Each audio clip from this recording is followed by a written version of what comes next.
The final shape is struggling to sell pre-orders, and Bungie is absolutely scrambling. That is the headline for today's story. You can see the graph here right next to me. We have Beyond Light's pre-orders right here, and then we also have the Witch Queens along with Lightfalls.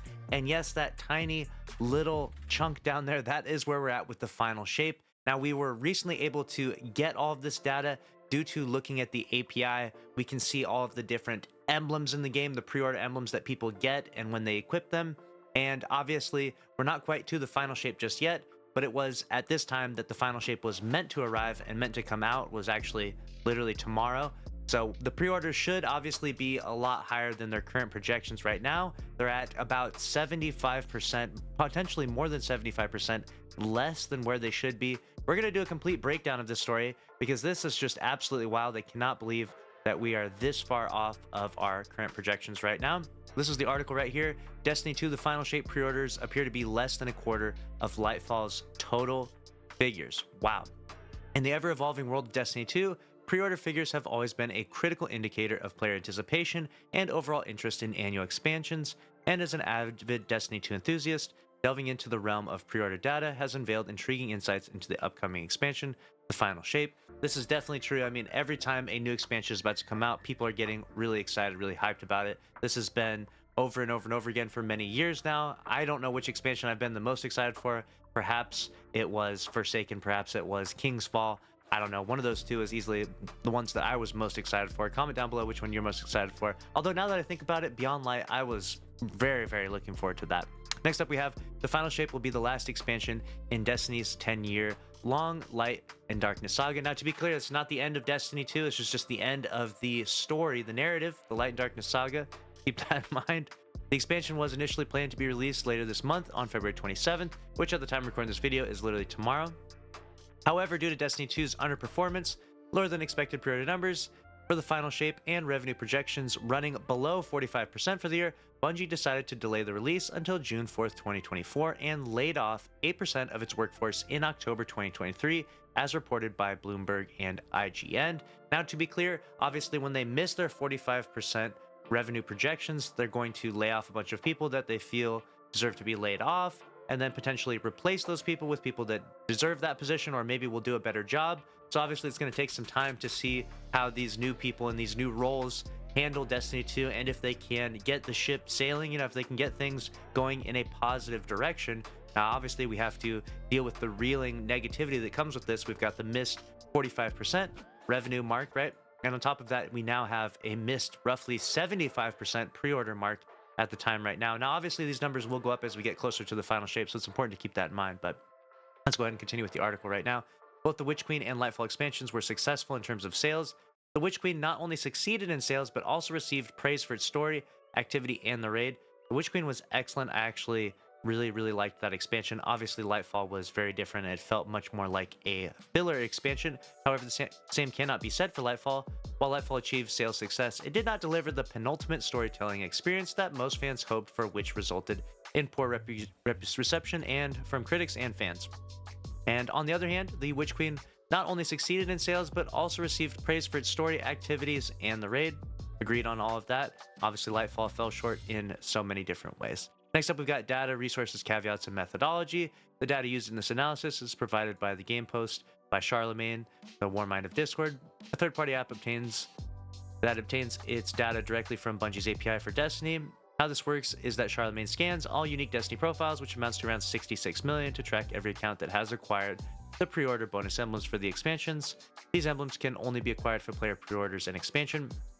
So obviously they can't know the exact number of pre-orders because Bungie's not going to reveal that data. They're not trying to make the Lightfall, or they're not trying to make Final Shape look like it's selling terribly right now. Of course, they're trying to make it look good, but they can track the pre-order emblems, right? So when you pre-order, you get an exclusive emblem, and we can follow this for all of the previous expansions, and we can kind of see where the projections were just before the expansion released for all the previous expansions, and then sort of compare that for the final shape. Now, of course, there is some nuance to this, and it's not going to be an exact measurement, okay? We're not going to know the exact number, but I do think that this number is very representative of the Final Shape's struggles to basically convince the Destiny community that this is going to be an epic expansion, and I think largely the blame lands on Lightfall. Let me know if you agree or disagree. That said, it's important to note that the data provided here may not be the exact representation of the official numbers, as there are some limitations. For instance, Charlemagne cannot access the data of players who have set their profiles to private mode, which makes up about 1% of the total player base. So it's not going to really matter too much, because if people's accounts that are private now potentially were just as private before in previous expansions, so it doesn't really change anything in terms of the numbers, but there could be some other nuance to it. Additionally, the data does not reflect the pre-order emblems that are not acquired from the in-game vendors, Master Rahul, and Special Deliveries Kiosk. As a result, there may be a difference between the numbers presented here and the official figures for the expansions, so maybe not everyone has necessarily picked up their pre-order emblems. Perhaps that's part of the issue. That might adjust the numbers a little bit, but I don't think that's going to radically change the numbers, as we can see on that graph there, and we'll get to that graph in just a moment. It's a part of this article. We're comparing the pre-orders for 4 Destiny 2 expansions. We got Beyond Light, Witch Queen, Lightfall, and the Final Shape. Let's take a look at the exclusive emblems available for players who pre-ordered any edition of these expansions. The pre-order exclusive emblem for Beyond Light is called Beyond Light, Witch Queen, Lucidity, and for Lightfall is Neo Moon and Nights. For Final Shape, it is Paracausal Path. It's worth mentioning that the pre-order emblem for Shadowkeep Benighted Omen was only available with the Shadowkeep Deluxe Edition. Therefore, the data available for it is not as precise as the other expansions, since the emblem wasn't included as a standard pre-order bonus with the standard edition. Comparing the numbers, how low are the Final Shape pre-orders based on the game post analysis and data provided by Charlemagne on February 23rd, 2024? It seems that Beyond Light received the highest number of pre-orders among the 4 expansions. Lightfall follows in second place, with the Witch Queen in third place, and the Final Shape having the lowest pre-orders overall, which kind of makes sense to me. I feel like Beyond Light was a really good selling point when they were talking about becoming, you know, a part of the darkness, right? That was a really, really cool selling point. And as an avid Destiny player myself since the beginning, becoming a part of the darkness and embracing the darkness seemed like a really cool idea and expansion. Obviously, we've really enjoyed Stasis and Strand since then. To put this in perspective, Destiny 2's previous expansion, Lightfall, released in February 2023, has around 2.249 million estimated lifetime pre-orders. The Witch Queen has 2.24, and Beyond Light has 3.1 million. Here are the estimated pre-order numbers for all 4 expansions based on our analysis. So they have this is the analysis they can do with the current API that they're given access to, right? Bungie doesn't necessarily give these numbers out. We got 3.1 million for Beyond Light, like we talked about before, Witch Queen 2.2, Lightfall 2.2, the Final Shape with 400,000 in terms of people that have the emblem right now. The numbers for all 4 emblems are still rising to this day. It highlights that the data derived from the pre-order emblems does not precisely mirror the actual pre-order numbers, but there exists a solid correlation between the two. So somehow these numbers do rise because people log in late and then somehow redeem their emblem later on. But they're going to be comparatively set in stone to some degree. Like, they're not going to launch up by 1 million more for Beyond Light, right? It's going to go up by maybe a few dozen or a few hundred. Our analysis also shows the Final Shape expansion managed to secure roughly 15,000 pre-orders in the 50-day period starting from February 5th and the ending of February 20th. Got it. Bungie made an official announcement on February 1st saying that the Witch Queen, a highly anticipated expansion for Destiny 2, had already surpassed 1 million pre-orders, is on track to be the most pre-ordered expansion in Destiny 2 history. So they actually said this previously, that this was, they're celebrating hitting 1 million pre-orders. So we know that this data is fairly accurate, obviously, because it says 2.2 million due to the emblems in game, and we know that they celebrated hitting 1 million, and that was potentially going to be the most pre-ordered expansion in Destiny 2 history at that current projection time. Although the Destiny developer did not disclose the official pre-order figures for the Lightfall expansion, it can be assumed that it almost surpassed the 1 million pre-orders before or by February 1st, considering it had more pre-orders than the Witch Queen. So because we know that the Final Shape had more than the Witch Queen, then we can at least assume it had over 1 million. So it kind of basically solidifies that this graph that was created is very, very close and accurate in its information. However, for the Final Shape, the pre-orders haven't even come close to the above figures. The significant drop in pre-orders can be attributed to several causes. One of the reasons for this could be that fans are being cautious and waiting for more information about the Final Shape before making a decision, especially after Lightfall failed to hit the mark for so many fans. The Game Post has reached out to Bungie for comment on this piece. Player sentiment to the delay, layoffs, and marketing void. Despite being one of the best-selling expansions in Destiny 2 and having broken the record for all-time high concurrent players on Steam, LIGHTFALL faced severe backlash. Its story campaign was lackluster and failed to meet expectations, even with its commercial successes. This marked the beginning of a decline in player sentiment, and the situation was made worse by the lack of updates to PvP content, the disregard to Gambit, and a repetitive seasonal model, increased number in-game monetization, and time-gated quests. These are all the compounding issues that have happened over the course of LIGHTFALL. The announcement for the Final Shape's delay in late 2023 added a new level of intricacy to Destiny 2's already complex narrative. With the extended 6 months wait, along with the 8% layoffs at Bungie, there was an undeniable feeling of uncertainty in the air, which also stirred questions about the expansion's development and the studio's ability to deliver a fitting end to this saga. And then Bulletin did a poll right here which says, have you pre-ordered the Destiny 2 Final Shape? And they got 20,000 votes in total right here.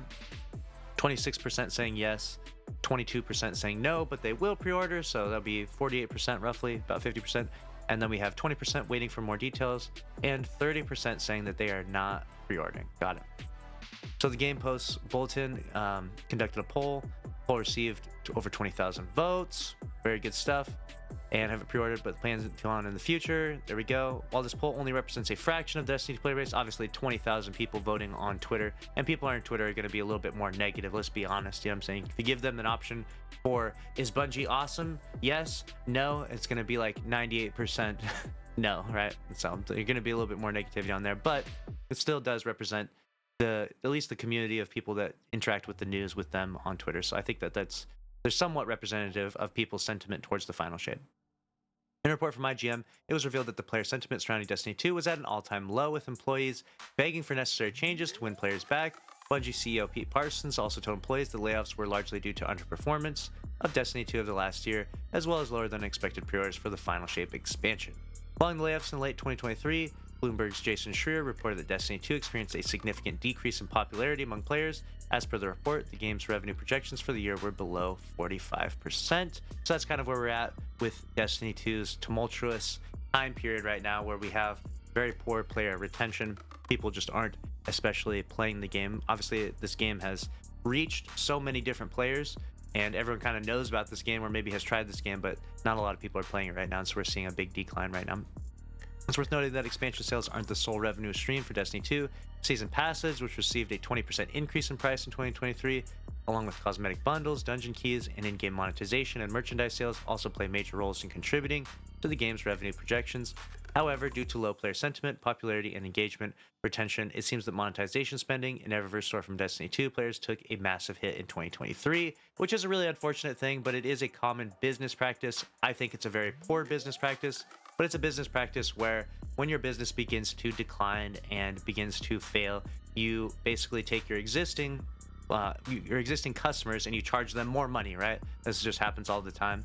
And so now that's what we're getting. If you play Destiny 2, it's becoming more and more expensive. The seasons are more expensive. Cosmetics are super expensive. There's more cosmetics now than ever before, and they're just ridiculously expensive, things like that. So we're seeing this over and over again. And it's definitely frustrating. It kind of compounds the negative sentiment, right? Because you're like, okay, we're not getting a better version of Destiny, but we're paying more. So like, why are we paying more again? Like, you should only ever be paying more for Destiny if the content is getting better and better and better, and you're like, okay, it's worth paying more. Now, obviously, I get there's inflation to some degree, and there's some factors that we do have to calculate into this. And I guess it makes sense, like Bungie's trying to hit these certain revenue marks, but it seems like things are a bit disorganized and a bit chaotic at Bungie, that's for sure. Then comes the marketing void during the 6-month delay period for the Final Shape, with no new announcements, details, or promotion initiatives for the upcoming expansion to sustain player engagement and interest. There hasn't been much marketing at all. To be fair, we do need to get to the Into the Light event. At this point in time, we're at 99 days until the Final Shape, so we're basically a whole season away from the Final Shape actually coming out, and that season's worth of time is going to be spent doing this Into the Light event that we still don't know much about. So obviously we got to get through that, and then once we get through that, then we're going to see, I would hope, a lot more marketing and campaigning for the Final Shape, so that way we can get the pre-order numbers up. We'll see if that's what Bungie's plan ends up being. Destiny's future is uncertainty, no more annual expansions, the revelation that Bungie is transitioning away from the traditional seasonal model to embrace a narrative structure centered around episodes sparked concerns among players about the fate of the annual expansions, the backbone of Destiny 2's overarching stories and content. During the 2023 annual showcase, Destiny 2 General Manager Dan revealed that episodes will mark the new way we're going to tell stories moving forward. This announcement has raised questions among fans about the future of the game's annual expansions. Even after 6 months, Bungie has yet to reveal any details about what the future holds for expansions in Destiny 2. One of the reasons behind this could be that Bungie only wants players to focus on the Final Shape expansion right now and sell as many copies as possible. Now, to be fair, they could be just, playing it close to their chest right here with this one, but I do think that this is becoming a negative narrative for Bungie right now, where people are wondering what's going to happen with the future of Destiny 2. Obviously, they mentioned over delivery, where they talked about how they were giving us 1 new raid, 1 reprised raid, and 2 new dungeons every year. So that was 4 big, challenging endgame pieces of content every year. Now, obviously, with the new or the seasonal model going away and the new episode model, we won't have 4 seasons every year. We'll have 3 episodes. So what are we getting now? Are we getting a new raid, new dungeon, and reprised raid? Like, what is it? What is it going to be, Bungie? Are we still going to get a new raid, a reprised raid, and 2 new dungeons? I doubt that, right? Especially if that is what categorically Bungie has called over delivery. So then the Destiny 2 community is kind of sitting there scratching their heads like, are we getting any new raids? Are we getting any new dungeons? Like, what are we getting throughout the year if I buy the Final Shape? They're not really convinced, You're going to convince people by selling them on new content that's going to be exciting and crazy and wild and stuff that they want to grind. People want to grind dungeons, they want to grind raids, they want to grind the PvP in the game. You got to give them a reason to pre-order the game. And right now, Bungie has not really done the best job of that. The yearly expansions are not only crucial in shaping the game's narrative, but also acting as significant revenue generators for Bungie. The financial reality is clear. Annual expansions have consistently contributed millions in revenue, making them an anchor in Destiny 2's success all these years. While the upcoming episodes may offer a new way to engage players, relying solely on them may not be the most financially sound decision, and I do agree with that to some degree. Considering how resource-heavy Destiny 2's live service really is, it's strategic to approach that could make sense is releasing a couple of episodes for a year or 2. This will allow Bungie to redirect resources towards developing a brand new Destiny installment.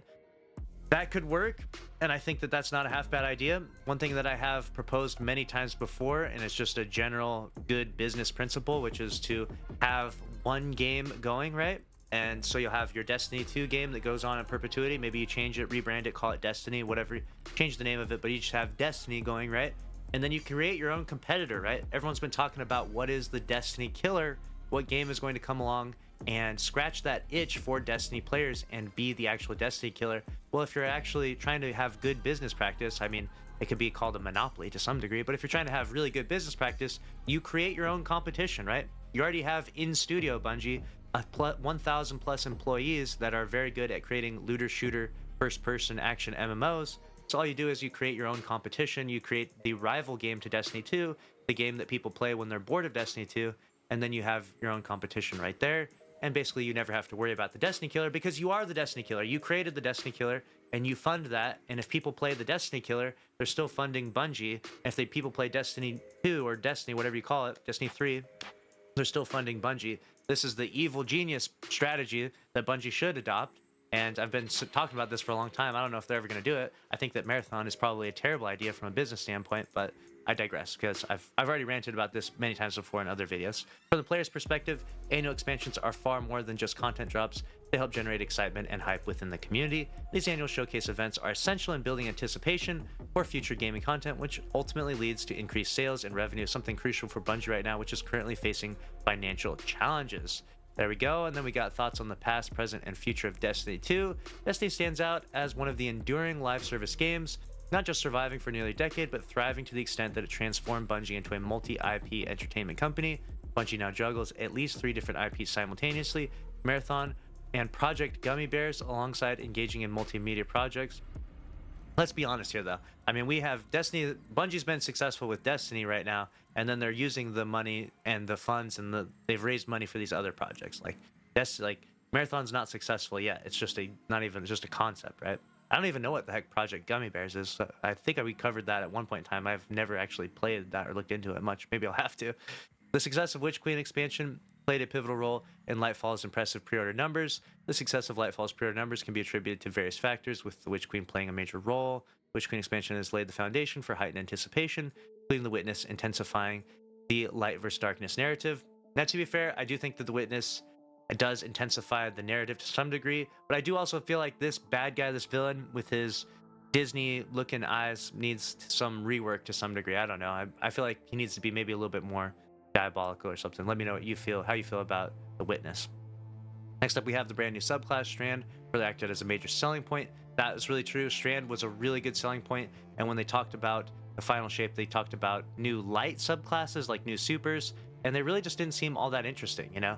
I feel like a new darkness subclass would really sell the final shape a lot better, and I feel like Bungie, they know how to sell the game. Like, know what's going to sell the game, so if they want to do it, if they want to sell it, they're going to have to make a new darkness class. Let's be honest. The red class, like we talked about, that's going to be really important. Similar to the Witch Queen expansion, played an important role in Lightfall's pre-order success. I think one of the main reasons behind low pre-orders for the final shape is Lightfall. That's true. Lightfall really cast a bad shadow on the franchise. It became a filler expansion and kind of put a bad taste in everyone's mouth. So now, like, why would I want to get burned again? And we do kind of see this sort of cycle with Bungie where it's like really cool, impressive expansion, and then like mid expansion following that, and then like really bad expansion. They're like, how did you guys even cook this? This is like half baked by a moron. And then really good expansion after that, and then mid expansion, and then the cycle continues on and on and on. I feel like if you go back and look at Destiny's history, you'll be like, hey, this does kind of add up to some degree. Not always the case, but to some degree. Although the final shape is set to introduce 3 new light-based supers, the lack of a new subclass and enemy race adds to the muted reception from the players' community. So I could not agree more. A new enemy race would be amazing, and new darkness subclass. Like, if you just did that, Bungie, if you just did a new enemy race and a new darkness subclass, I know that adds a lot to a game that already has a ton of moving parts, but that's how you sell the final shape for sure. Destiny 2 player count is declining and will most likely continue until after the final shape. Yeah, the player count is getting really low. They make some really good points here throughout the rest of this article. And obviously, I've encountered numerous comments from devoted fans who have said that the final shape is the end of their journey with Destiny. A lot of people do feel that way, but I do think that Bungie does still stand a chance to regain the player base and to keep the franchise going. Obviously, if you like the game, you've already invested a lot of time, you have these crazy weapons and armor in your vault, all Bungie has to do is give you something to really sink your teeth into and bring you back to the game. And to be fair, some of the systems are improving. We have improvements to countless quality of life changes, build crafting, PvE, and the systems that are set up in PvP are all getting better to some degree. I feel like once those systems get really hammered and locked in, the real goal for Bungie is to just create, make as much content as possible, make as much expansions, new raids, new enemy races, new subclasses, make as much as you possibly can, because that's really going to sell this game in a big way. We're seeing a huge population decline right now. You can see the chart right here. It's getting pretty low, and we're obviously still 99 days away from the final shape. So it's gonna be bone dry by the time we get there. Okay, it's gonna be a rough time. So which is why I really need you to make sure you're subscribed to the channel. All right, keep the videos alive. If you made it this far through this video, you're an absolute legend. All right, I'll give you a secret keyword, and I'll do an emblem giveaway if you comment down below. We'll do orange banana. If you comment that down in the comment section below, then that means you're a legend. You watched for 22+ minutes as we talked about this crazy news story about 75% loss in revenue. And I will be doing an emblem giveaway for one of you down there. So comment orange banana, you made it to the end. Make sure to subscribe if you enjoyed. I'll see you in the next one.